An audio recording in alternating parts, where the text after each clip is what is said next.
Good afternoon. Welcome to Cloudy with a Chance of Learning. I'm Bill Taylor here in the KENS 5 Digital Center. It's a wonderful, warm, and humid Wednesday.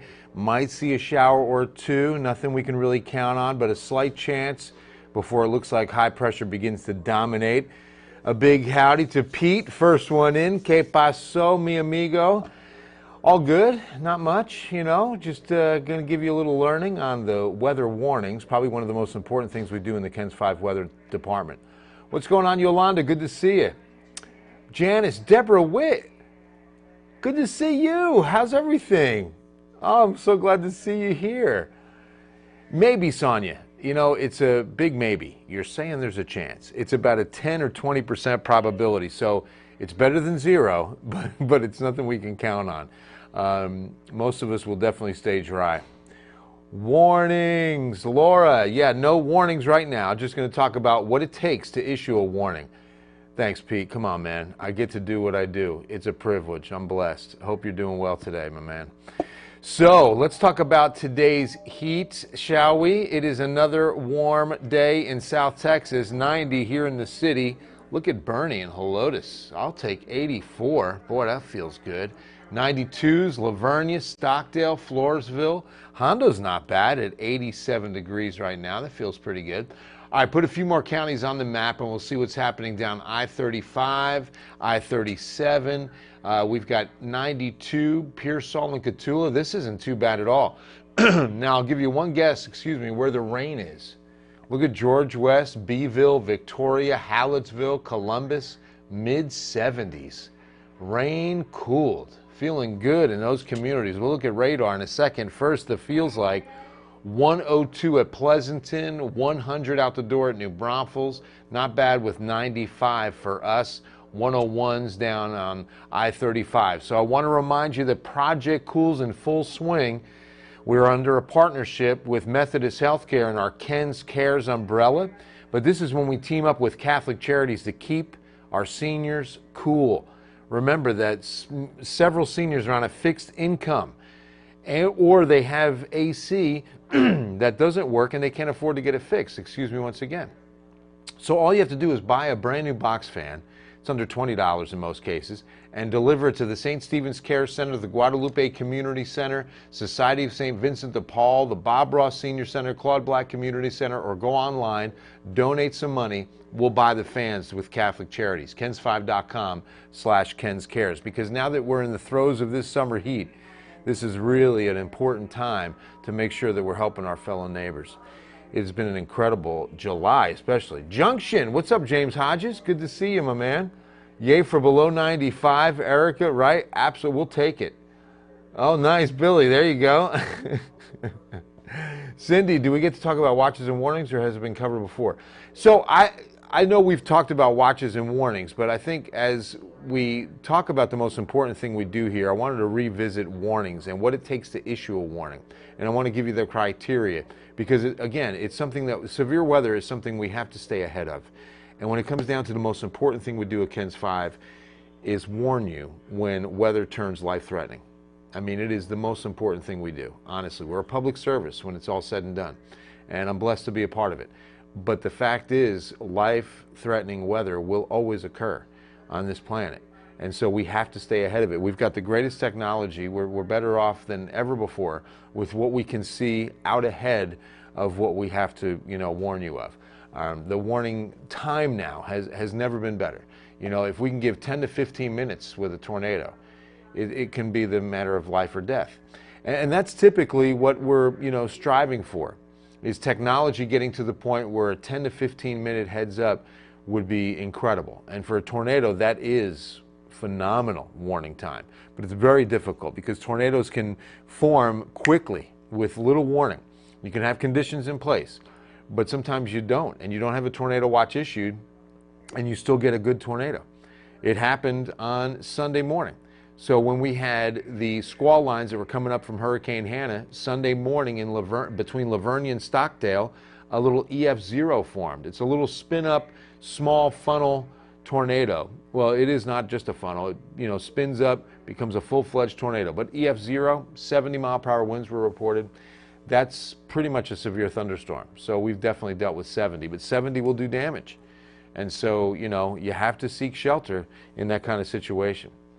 All right, what do we got? Thanks, Sonia. What is the weather going to be on this weekend? Minga, we'll take a look 7-day in just a second. It's going to be warm, I'll tell you that, but there is a slight chance that we get some showers over the weekend.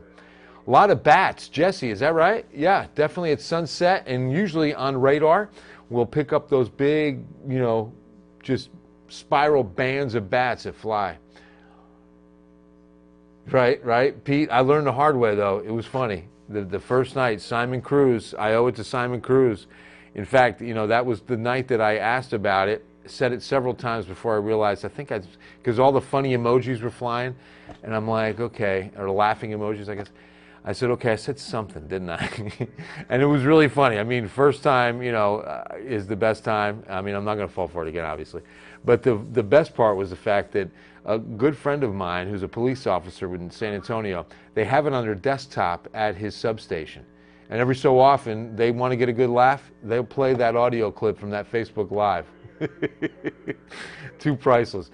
All right, so let's talk watches and warnings. First off, the difference. As I always tell you, and it's important, as you know, I'm hoping that we've got a younger audience. I know I see a lot of adults chiming in, but I hope the kids are listening too, that we have a difference in a watch and a warning, and it's right there in the words.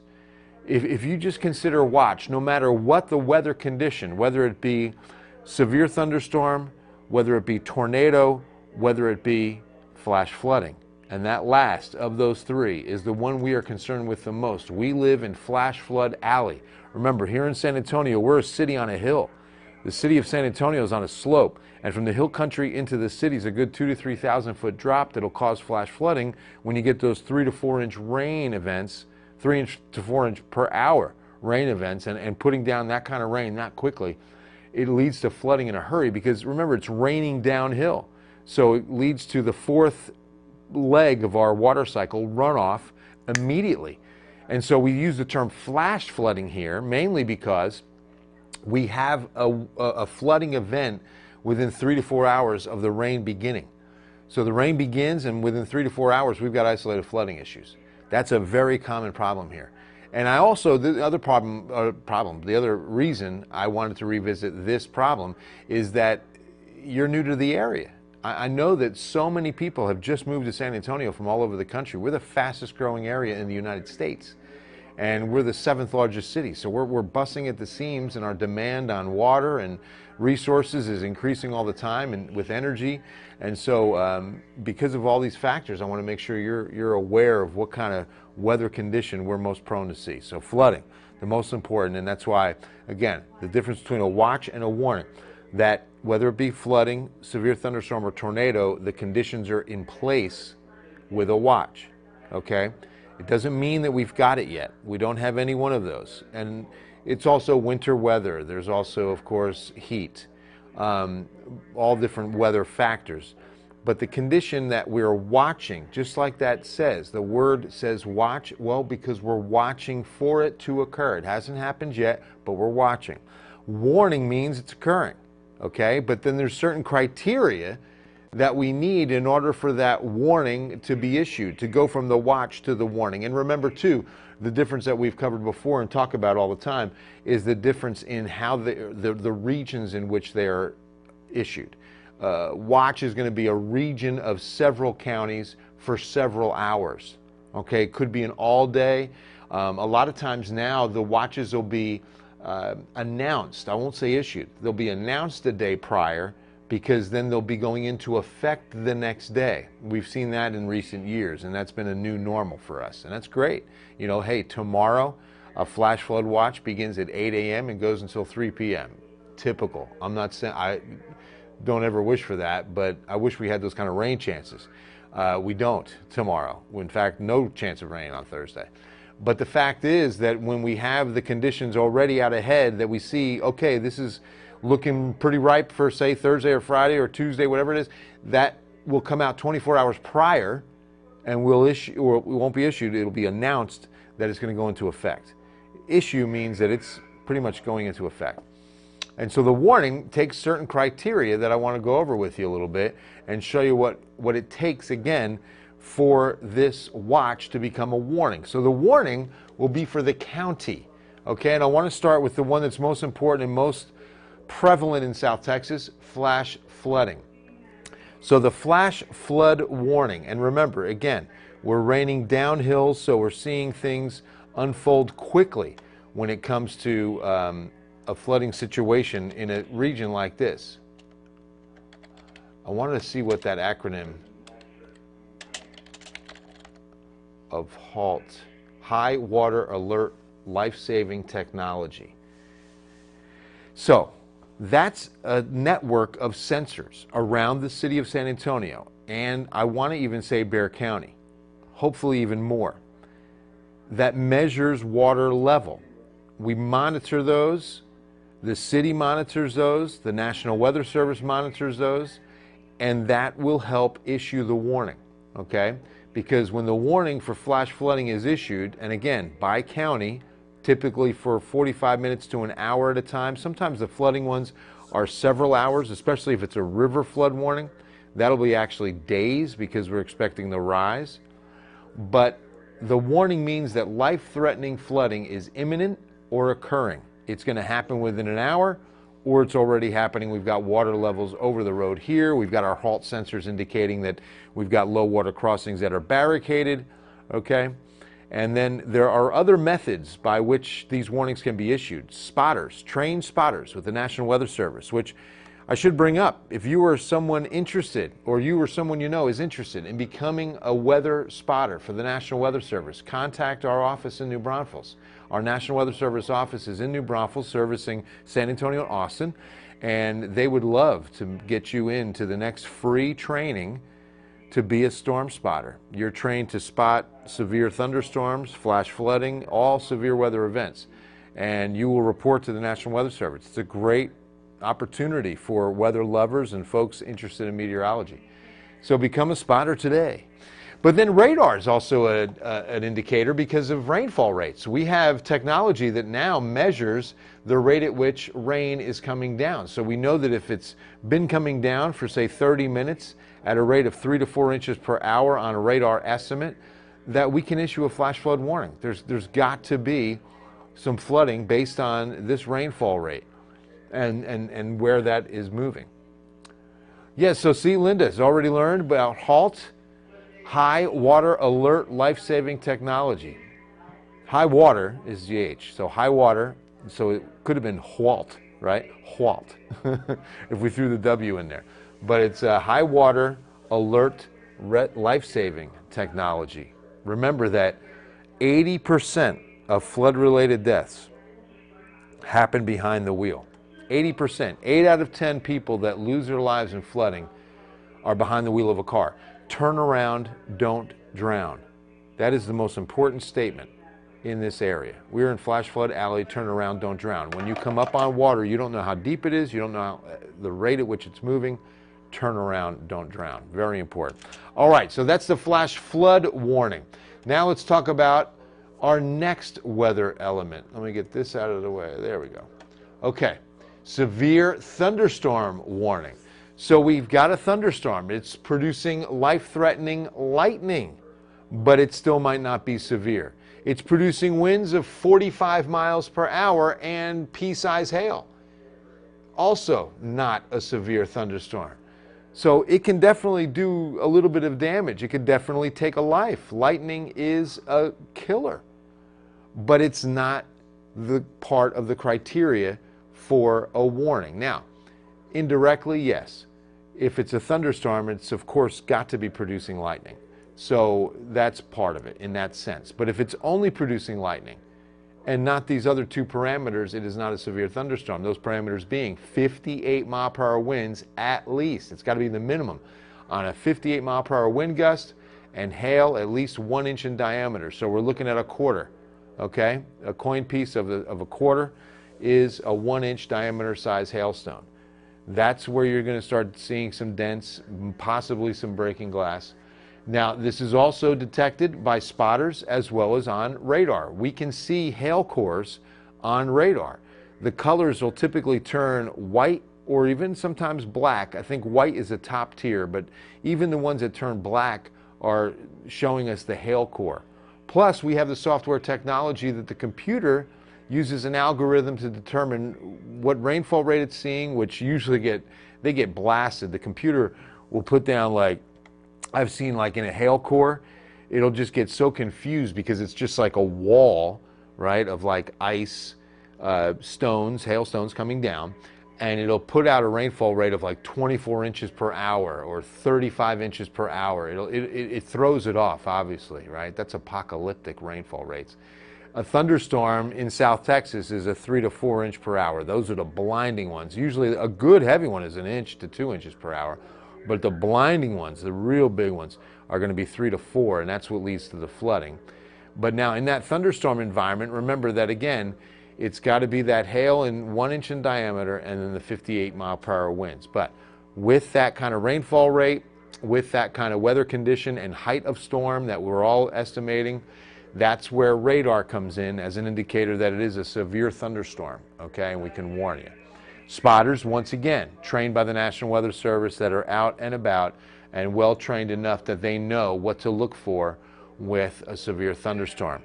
And keep in mind, before this radar technology was good enough, that was the only ways by which we would issue the warning, especially with a tornado, which is really, really bad because, you know, by the time someone sees it and confirms it and gets the call into the National Weather Service, we're losing such precious time.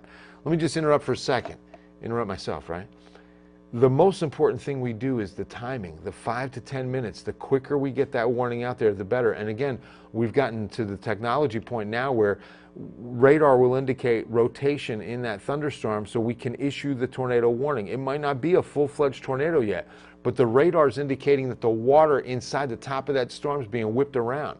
We'll see that hook echo shape on radar. And when that happens, that's definitely a good indication that there's rotation, which again is the beginning of a tornado, which could be imminent. That's why that word's there. Or it's actually occurring. It's on the ground, okay? So that's the radar parameter, or I should say indicator of those parameters, but then also a spotter. If law enforcement or a trained spotter with the National Weather Service sees the funnel cloud, they get the call in and the warning is issued. And like I said, that was the only way that it was done years ago. Now, what's really cool is how the radar technology has moved into what's called dual polarization. Now, this is really cool. Dual pole radar is where the storm is actually dissected. Instead of only looking at it from a base view of just kind of shooting it out and looking at it horizontally, it's now able to look at it vertically and look at the structure almost, okay? It's like a 3D image, dual pole, two different ways that it's looking at the storm cell.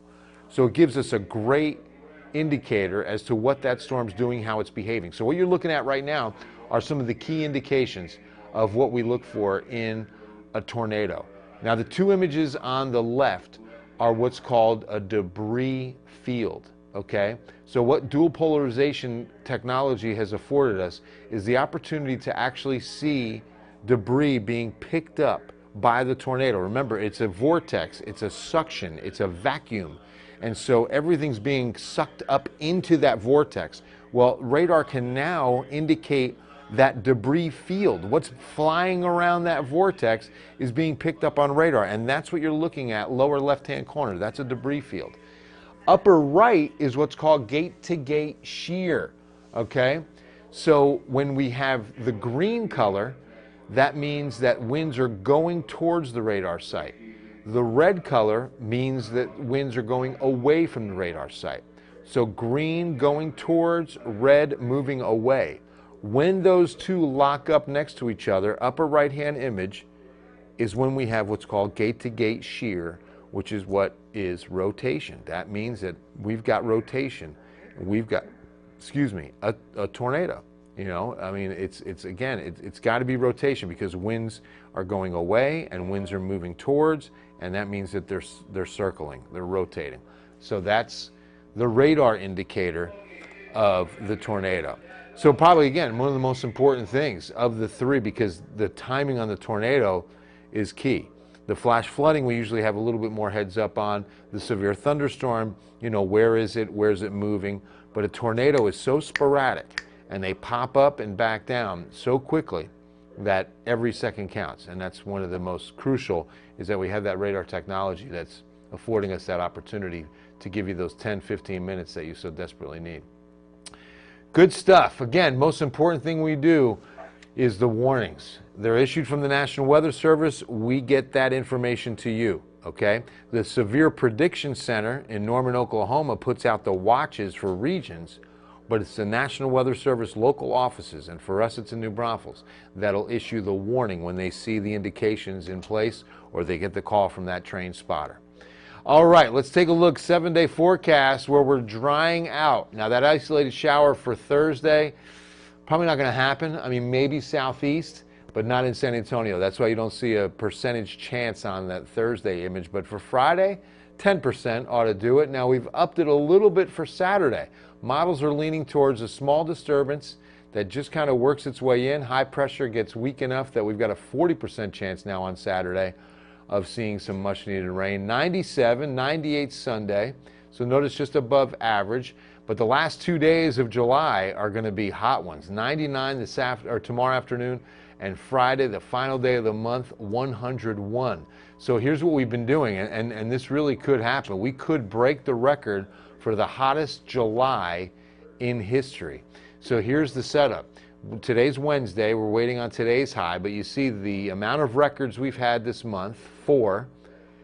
The amount of above normal days is just incredible.